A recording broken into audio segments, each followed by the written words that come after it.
you want equality, okay? It's not something the government forces down your throat. Equalitarianism, like Lou Rockwell was talking about how, this what's this institute he's into? This oh, I can't remember the name of this institute he's involved in, but he says that they're big proponents of inequality, basically, and that this is what he prescribes to. And I think this is really insanity. I believe in Austrian economics too, but Austrian economics really comes down to supply and demand, and I know what supply and demand brings the public. It brings an egalitarian economic system, and that doesn't mean the same state. It's not like communism, that any communism I've ever heard of. No, it's about letting the natural market forces work, which brings full prosperity to the people. And why shouldn't we have that? Why should we marginalize and subjugate somebody because they're doing a menial job? If that menial job is imperative to the well-being of society, it's illogical. It makes no sense to me or to anybody that's right thinking to say it's okay. It's not okay. It's not approved from God, and you claim Christianity. I mean, it's ridiculous. It's the kind of thing where Jesus said, look, in that day when I return, whether that's a metaphor or literal, he says so many people are going to call on me, and I'm going to say, away from me, all you evildoers. I never knew you. So we just individually, we want to make sure that we don't fall into that category, that God knows us, and all men know us, and that no man can justifiably hate us. And this is something else I wanted to touch on today, is that, at the end of my days, it'd be really nice to know that there wasn't a human being on earth that wanted to spit on my grave. Now that feels really good. I think that's something I feel compelled to share with others because it does feel so good to me to strive to be that person. This is where loving your enemies comes in. We're not put here to judge one another or condemn one another. We're sent here to love one another, to care about each other, to exalt each other. The more we lift each other up, the higher people's self-esteem is, not the ego, but the self-esteem, to understand your worth is great. That's it. You're worth, every single individual is worth the equal amount to God, equally valued. And that's a lot. That is more than everything else on earth. God would trade everything on this planet, all the real estate, all the precious metals and everything else out there for one soul. That's it. That's what it's all about, okay? And how beautiful it is. It's written about this. How great it is. How all heaven rejoices over one sinner that repents. So no matter how far gone we believe a person to be, or how screwed up their mind is, their heart and their spirit is, you got to give them a break, give them slack, and look at yourself, okay? And say, you know what? I have fallen short of the glory of God so many times myself. Who am I? I'm not here to judge. I'm here to expose. I'm here to say, look, call a spade a spade. I mean, you'll know wickedness by its fruits. And we're told to be as shrewd as serpents, as innocent as doves. And we have an obligation to call people out on their stuff. We've got to do it. That's the right and proper thing to do. But to do it in a tactful manner, a diplomatic, polite manner as possible. Keep our cool, and just remember the big picture, that this is about winning friends, winning people out of the darkness, out of Babylon, and into the light, out of confusion, and so that they can understand their potential, because the happier they are, the happier you are. So it's like a mathematical principle here I'm talking about, is that if you can help other people to find happiness, to find some peace, make some sense out of what's going on in the world, and understand, that insanity has a meaning, and that's the world system. That's what we're under, and that's why you hate it. That's why you seek self-destructive, escapist things, to dissipate your time, so you feel like you have some control over your reality. But you understand those things aren't healthy and they're not normal.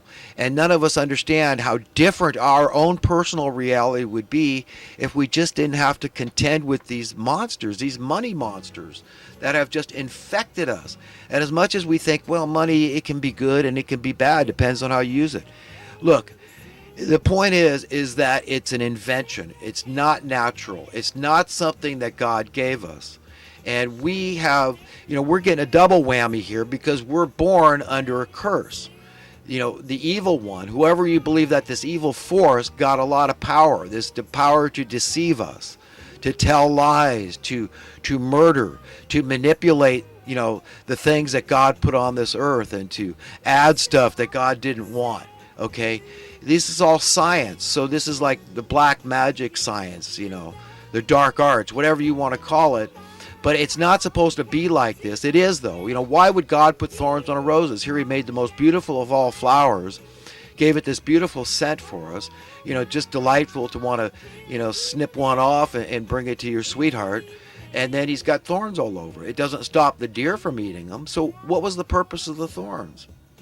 It's just a blight. It's a plague. We are infected from birth. We're all steeped in sin from birth. And this is our nature. This is our way. This is why, we have such a struggle to overthrow these evil people. But the time is coming in history because knowledge is building. It's just, truth is building. It has a snowball effect. So while it seems like the bad guys are winning, these dark masters, they're not. They're going to lose. That's a matter of fact. No matter how much it doesn't look like that, yes, there's going to be this point where we hit a wall, there's this trauma, probably economic, when people realize it doesn't even matter. Economic stuff doesn't matter. I mean, your dollar's worth $1 million now. I mean, how is that bad? I mean, you see what I mean? The whole thing is just absurd. This is what has to happen. Is if currency is going to be rendered irrelevant, all these people that have been pushing it on us and telling us how important it is and how this is what makes the wheels of society turn, they've got to be exposed. It's got to be rendered utterly irrelevant, and these people have to be rendered utterly irrelevant, and society could function just fine without money.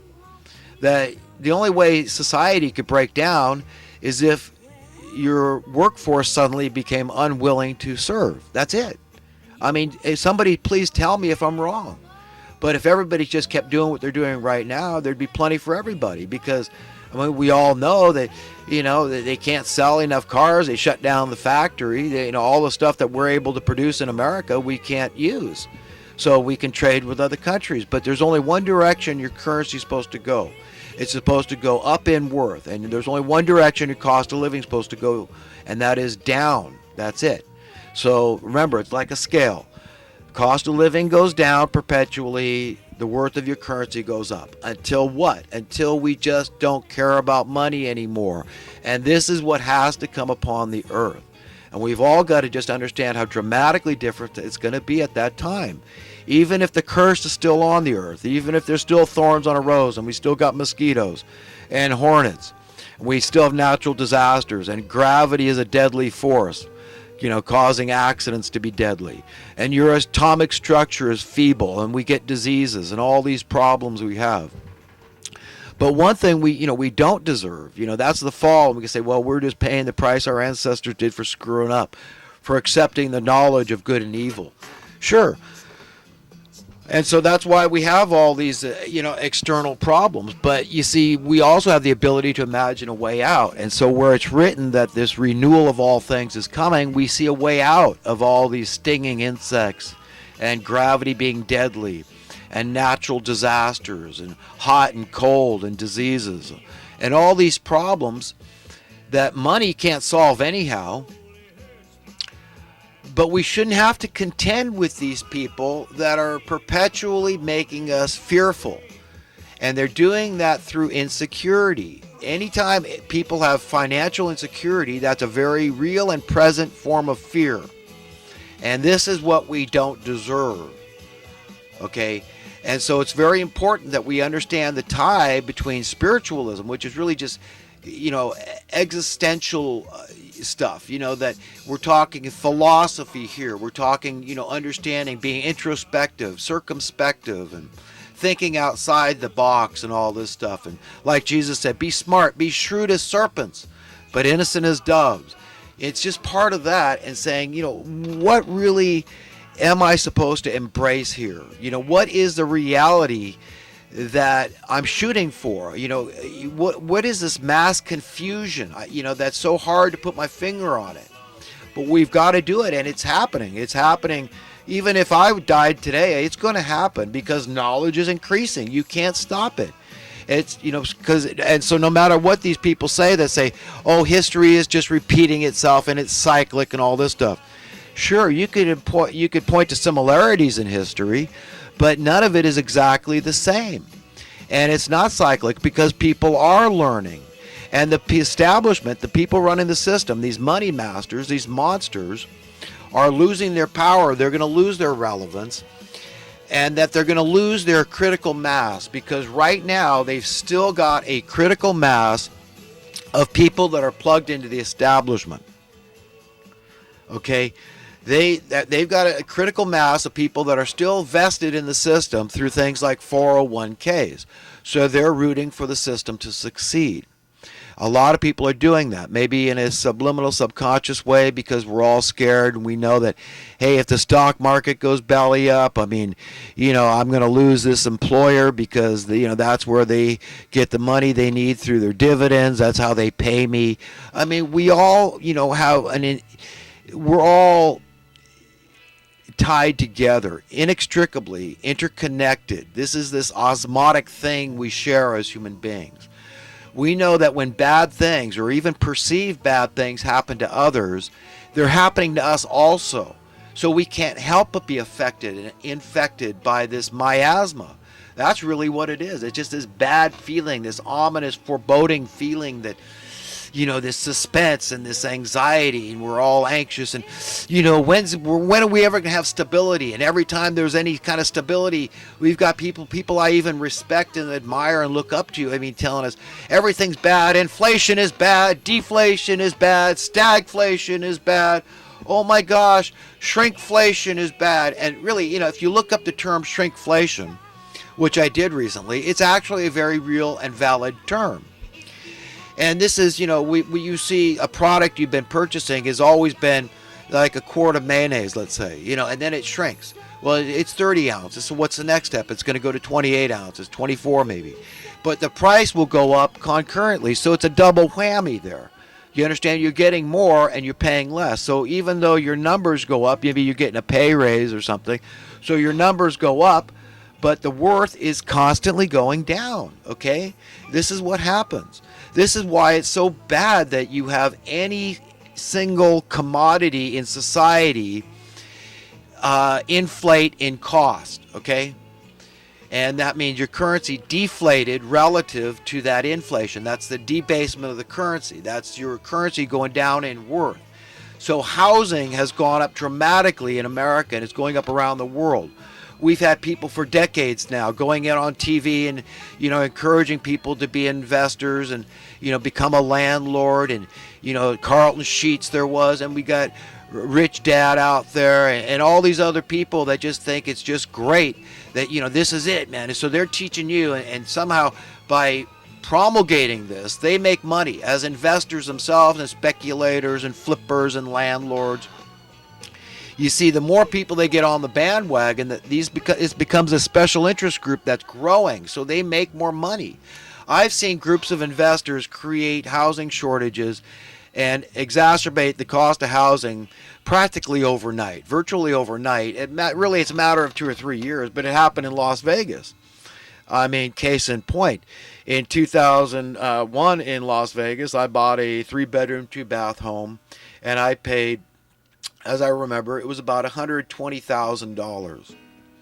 And I sold it in 2003. It was for, I think it was just under $150,000.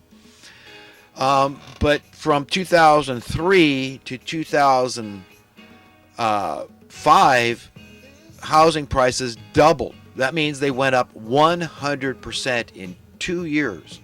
Okay, that same house I sold for $150,000, let's say, was now $300,000.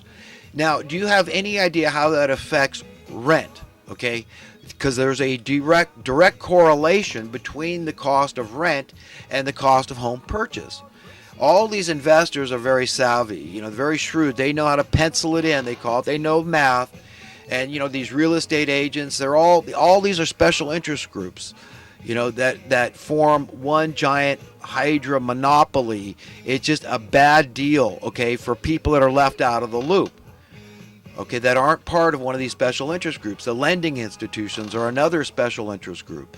And then if you throw the government in there, it's a losing cause. But if the government offers no protection, they take away, they say we're going socialist, but yeah, we're maybe in the bad, worst sense of socialism, like fascism, but not in the sense people think of socialism, like egalitarianism, because they're taking away rent control. So now people say they cried foul. Oh, that's not very capitalistic. How is that free market? The government's controlling what I could charge